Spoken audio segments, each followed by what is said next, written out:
en el país, y para eso nos acompaña ya el comandante Alan Molestina, ex comandante general de la Marina. Él está en el estudio en Guayaquil, a quien quiero darle la bienvenida a esta hora y las gracias por estar con nosotros. Buenos días, comandante. Bienvenido. Buenos días, Liz. Gracias, muy gentil. Un saludo a todos quienes escuchan y ven este programa. Bueno, dos sucesos que se han dado este año y que preocupan, ¿no? En mayo, 150 pistolas que fueron robadas del cuartel modelo de la policía en Guayaquil, y ahora se conoce del hurto de estos 12 fusiles de procedencia china que también desaparecieron de la base San Eduardo misteriosamente. Se ha abierto una investigación, pero hasta ahora pues sin poder determinar qué hubo quizás detrás. ¿Cómo evalúa usted estos dos hechos que preocupan? Bueno, son unos hechos muy graves que demuestran el tipo de guerra que está librando el Estado ecuatoriano. Eso es algo fundamental cuando se enfrenta a una amenaza como es el narcotráfico, el crimen organizado. El robo de las armas pues es una acción que se prevé cuando se enfrenta a este tipo de amenaza, a este tipo de guerra que la podríamos llamar híbrida porque no es convencional. No es nuevo el robo de armas en las Fuerzas Armadas, en la Policía Nacional. Ya se ha dado hace algunos años atrás. Estos hechos acaecidos demuestran que han logrado de alguna forma infiltrarse malos elementos en las Fuerzas Armadas y que debemos de tomar muchas precauciones, debemos de extremar los controles. Yo podría decir de que no estamos conscientes en un 100%, como dije anteriormente, del tipo de amenazas que estamos enfrentando. Recordemos el ataque a los destacamentos, a las unidades de policía comunitaria de la Policía Nacional. Todo eso son acciones que se deben de prever, que en un análisis, en una estimación de la situación, una apreciación de inteligencia, son capacidades que tienen estas narcobandas y que las pueden usar en algún momento, así como tratar de sustraerse el armamento, que seguro es lo que más les resulta complicado hacerlo. Ahora, pero usted acaba de mencionar que no es la primera vez que se dan este tipo de robos dentro de las instituciones en cuanto a armamento se refiere. Entonces, y también ha señalado que esto demuestra que esta actividad narcodelictiva pues estaría también enquistada dentro de las instituciones. No se descarta eso. ¿Qué está fallando entonces? Porque claro, resulta difícil comprender cómo puede desaparecer armamento de lugares que deben ser considerados seguros. ¿Cuál es la debilidad también ahí? ¿Está fallando la depuración dentro de las instituciones? ¿Por dónde iría la vulnerabilidad en este caso? Sí, el sistema de ingreso a las Fuerzas Armadas es muy riguroso, pero muy riguroso.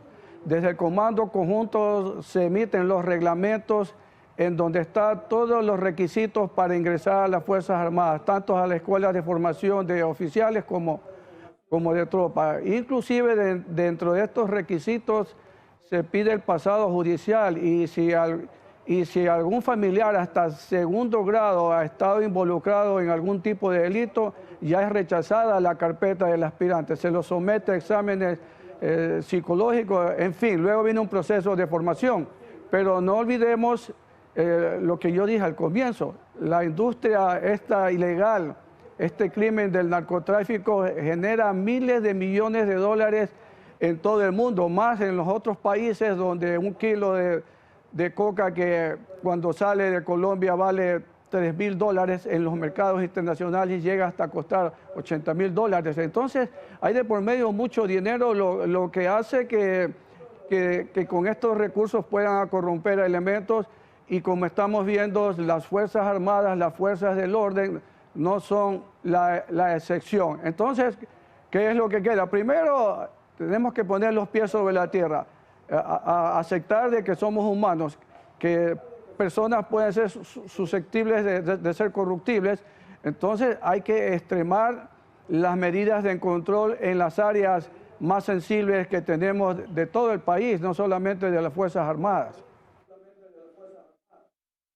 Bueno, pero también la pregunta es qué está pasando con la inteligencia, ¿no? Ya se viene hablando desde hace algún tiempo atrás, incluso de narcogenerales, una alerta que estableció la Embajada de los Estados Unidos sin mayores precisiones todavía, algo que el país ha venido escuchando, como digo, sin nombres. Pero no solamente hablamos del contrabando de armas, hay municiones, explosivos, y ahí la pregunta es, ¿qué pasa con nuestras fronteras? ¿Frontera permeable, fronteras abiertas? ¿Ese es uno de los problemas también? Sí, por supuesto. Los cientos de kilómetros que tenemos de frontera terrestre y frontera marítima, controlarlos completamente no resulta fácil. Por ahí que es fundamental invertir mucho dinero, muchos recursos en la inteligencia y también extremar las medidas de contrainteligencia para evitar estas infiltraciones. Pero ahora hablando del asunto del tráfico de armas, este es una amenaza que tiene que ser atacada no solamente a nivel nacional, sino a nivel internacional, por donde se ha concluido que ingresan la mayor parte de las armas del Ecuador por la frontera sur. Entonces también, ¿cómo llegan las armas a ese país?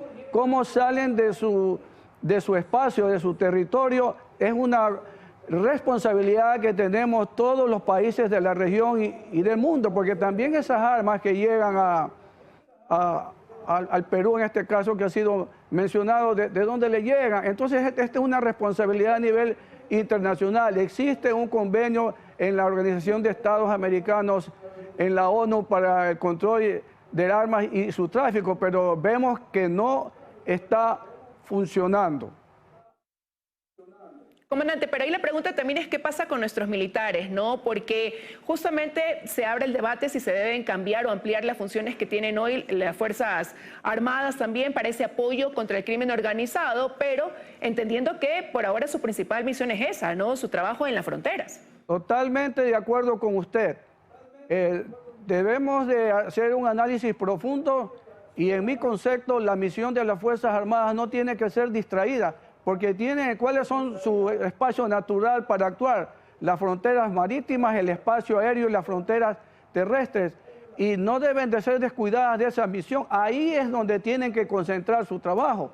Por supuesto, habrán situaciones de crisis en que se necesitan acciones mediáticas como la que estamos viviendo en Guayaquil y se tendrá que brindar apoyo, pero esto de que las Fuerzas Armadas actúen complementariamente en apoyo de la Policía Nacional tiene que ser en casos muy extremos y para eso existen los estados de excepción. Yo realmente no veo esta necesidad. El trabajo de las fuerzas militares, de las Fuerzas Armadas, tiene que concentrarse en la frontera. Ahí es donde tienen que controlar las avenidas de aproximación, los pasos ilegales que existen, duplicar los esfuerzos de inteligencia para evitar el ingreso de la droga, para evitar el ingreso del armamento y también vigilar los puertos, nuestro espacio aéreo marítimo, para evitar que la droga salga por estas vías. Le tenemos que cortar todos esos espacios en que utilizan estas narcobandas para ingresar y sacar la droga. Hay que debilitarlos en todos estos campos, sumado a otros muchos más que debe hacer el gobierno y el Estado ecuatoriano. Pero ¿y qué hacer también cuando en el Ecuador, si bien le juega a favor dentro del país para otros ámbitos el tener una moneda fuerte como el dólar, estar dolarizados, para el crimen organizado eso se convierte también en un atractivo y quizás por eso también el Ecuador llega a ser un país de la región que para ellos pues ha vuelto en el sitio perfecto para esta actividad narcodelictiva del crimen organizado? Exactamente. No se sabe exactamente cuántos narcodólares se lavan en el Ecuador. Y usted lo dijo muy acertadamente. El rato que nos dolarizamos, nos convertimos en un atractivo. ¿Cuánto dinero se está lavando en el Ecuador? Yo en la información que he tratado de buscar, se habla de 3.000 hasta 9.000 millones y en el mundo se lavan pues cientos de millones de narcodólares. Entonces, como le decía, tenemos que cortarles esos atractivos y en eso la UAFE tiene que hacer un trabajo grande. Esta guerra contra el narcotráfico debe partir de un plan Ecuador, pero no un plan Ecuador que nos den haciendo los países extranjeros. Es un plan que tiene que ser hecho aquí en el Ecuador con contribución de la comunidad internacional, porque ¿a dónde va esa droga? Va a Europa, va va a los Estados Unidos. Ahí están los grandes centros de consumo. Mientras existe esta demanda tan grande y que se paga esas cantidades exorbitantes, pues existirá pues la oferta, tratará por todos lados de buscar los puntos débiles por donde poder comercializar esta droga ilícita. Ahí que es importante controlar pues el narcolavado de los dólares, controlar los precursores, controlar la inmigración, quienes ingresan al país. No tenemos que esperar que maten a 2, 3 de la mafia albanesa, rusa, para que empecemos a exigir la visa. Eso nos da una muestra que estamos actuando reactivamente. No llevamos nosotros la iniciativa.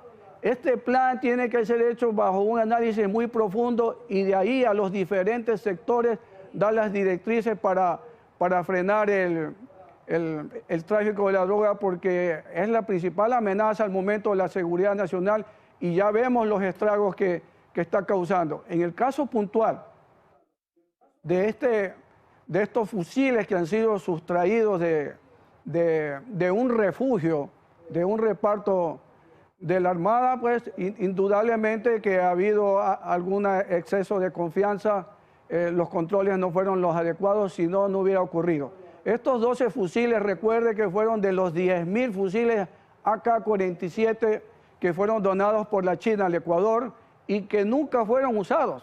Existen informes del Comando Conjunto y de la Fuerza Terrestre en donde indica que este armamento no es confiable. Esa munición tiene un calibre del mismo que nuestro fusil FAL que usamos anteriormente, pero es más corto el cartucho. Es decir, no se produce aquí esa munición, pero que se la puede conseguir, se la puede conseguir. Por eso es que fueron descartados por no ser confiables y el señor ministro de Defensa, Jarrín, dispuso la destrucción de este armamento. O sea, yo considero que si alguien, como el Ministerio de Defensa, una entidad, dispone la destrucción, es porque no sirve este armamento. Pero luego optamos vino otra decisión que se los use, aunque sea para los desfiles, para instrucción, y por eso se los mantuvo, y por eso estaban almacenados en unos refugios que ocasionalmente tiene cada 3 meses, se les pasa inspección, porque ese lugar no es muy factible de pasarle revistas más seguido, porque ahí está almacenada gran cantidad de munición y toma tiempo hacer una inspección, una verificación. Eso es lo que está ocurriendo. Tenemos que aceptar que ha existido un problema, una falta de control. Se tendrán que mejorar esos controles, se tendrá que usar el polígrafo ocasionalmente contra a los elementos militares que tienen la custodia, que son los únicos que ingresan a estos refugios, porque solamente los pañoleros, como le llamamos en las Fuerzas Armadas de Artillería, los artilleros son los únicos que ingresan. Existe un bitácora donde se registra cada persona que ingresa y sale. Existen cámaras que vigilan la puerta de entrada, pero ya vemos que estos controles no son suficientes, ¿no? Se tendrá que mejorar los controles. Se conoce la última revisión y... Le decía que de lo que se conoce la última revisión habría sido hace 4 meses atrás, el último conteo de este armamento, ¿no? Y con lo que usted nos cuenta ahora, nos comenta de cómo son esos controles, no debería tomar mucho tiempo el determinar qué hubo detrás de eso, pero usted ha mencionado las características también de esos fusiles, lo que haría más fácil quizás el rastreo de los mismos, ¿no? Entonces, ahí la pregunta es, ¿para qué se los sustraen? ¿A dónde irían dirigidos? Si pudieran ser con mayor facilidad quizás encontrados o identificados. Sí, los fusiles del informe que yo leí tienen problemas que no dan confianza. A veces fallan. Si en las pruebas que se le hicieron fueron lanzados al piso 10 fusiles, 4 se dispararon. Entonces, para el combate, para que un soldado porte esta arma, no es confiable. Pero de estos 12 fusiles que se sustrajeron, hay que tomar en consideración algo, que quienes ingresan a estos pañoles son personal especializado, que conoce de armamento, y de seguro que no se llevaron 12 fusiles inservibles. Quizás de esos 12 fusiles inservibles pueden armar 4 que que puedan operar con confianza, con seguridad. Hay que tener en cuenta esto. Los fusiles fueron marcados y numerados con el sello de las Fuerzas Armadas, tienen una numeración. Un fusil AK-47 es muy fácil de identificar. Hasta ahora, en todas las capturas que han habido y videos que salen en las redes donde están estos fascinerosos disparando, yo no he logrado identificar fusiles AK-47. Son muy característicos por la forma que tienen. Es decir, que poderlos identificar no es difícil. El problema ahora es saber, pues, la investigación tiene que determinar quién fue que se sustrajo este armamento para poder determinar a dónde fueron y lograr recuperarlos, porque sí representan un peligro. No podemos decir que los 12 fusiles no sirven. Sí pueden ser rehabilitados algunos de esos fusiles seguramente. Y determinar también las responsabilidades, ¿no? Y usted mencionaba también minutos atrás que al país le hace falta un plan Ecuador que nazca casa adentro con apoyo, cooperación internacional, sí, pero que la estrategia sea planificada al interno, ¿no? Eso quiere decir que todavía hay la ausencia del mismo. Desde la Secretaría de Seguridad ya ha mencionado que se vienen articulando acciones para formar este plan. Pero entonces, lo que ha venido dando resultado ahora, por ejemplo, en este estado de excepción, esta contención en las 3 provincias del delito que dicen las autoridades ha disminuido, ¿responde para usted a estrategias reactivas que serán de corto tiempo? Sí, son estrategias reactivas e inmediatas, pero que no resuelven el problema a la raíz. ¿Cuál es el problema? La raíz es el narcotráfico, la raíz es la condición social, la falta de empleo, la falta de trabajo. La raíz es la parte de la salud, el consumo de la droga. Cuando se instauró esta tabla del microtráfico, aumentó tremendamente el consumo de la droga y la comercialización en el país, en los colegios. Entonces, por eso digo que este plan tiene que ser abordado en diferentes aspectos, desde el punto de vista de la salud, desde el punto de vista de la educación. Las acciones de seguridad militares y policiales son una parte pequeña de resolver el problema. Le doy un ejemplo, Liz. Cuando tuvimos el problema lamentable en la frontera norte del fascineroso alias Guacho, que causó la muerte de distinguidos periodistas ecuatorianos y de militares, infantes y marines en la frontera norte, se instaló en el estado de excepción. Se elaboró un plan de seguridad integral para la frontera norte en el año 2018, donde habían medidas de orden militar, de seguridad ciudadana, para mejorar la educación, la salud, para que el Estado ingrese ahí, haya más fuentes de trabajo. Yo me pregunto, ¿hemos tenido una evaluación, los indicadores de gestión de este plan integral que se hizo para la frontera norte? Yo no conozco nada. El problema en este país es que viene un nuevo gobierno y empiezan de cero. No hay políticas de Estado. Las políticas de Estado son las que se mantienen en el tiempo y gobierno que sea que venga las tiene que seguir ejecutando. Mientras sigamos así, no saldremos del subdesarrollo y más que nada de eso, pues no habría problema que estemos en su desarrollo, pero no caer en el grado de inseguridad que estamos, en el grado de extrema pobreza que estamos, en el grado de consumo de droga que existe en nuestro país. Situación preocupante para el Ecuador. Las impresiones del comandante Alan Molestina, excomandante de la Marina. Gracias por haber estado con nosotros. Que tenga un buen día. Gracias, muy gentil, de igual manera.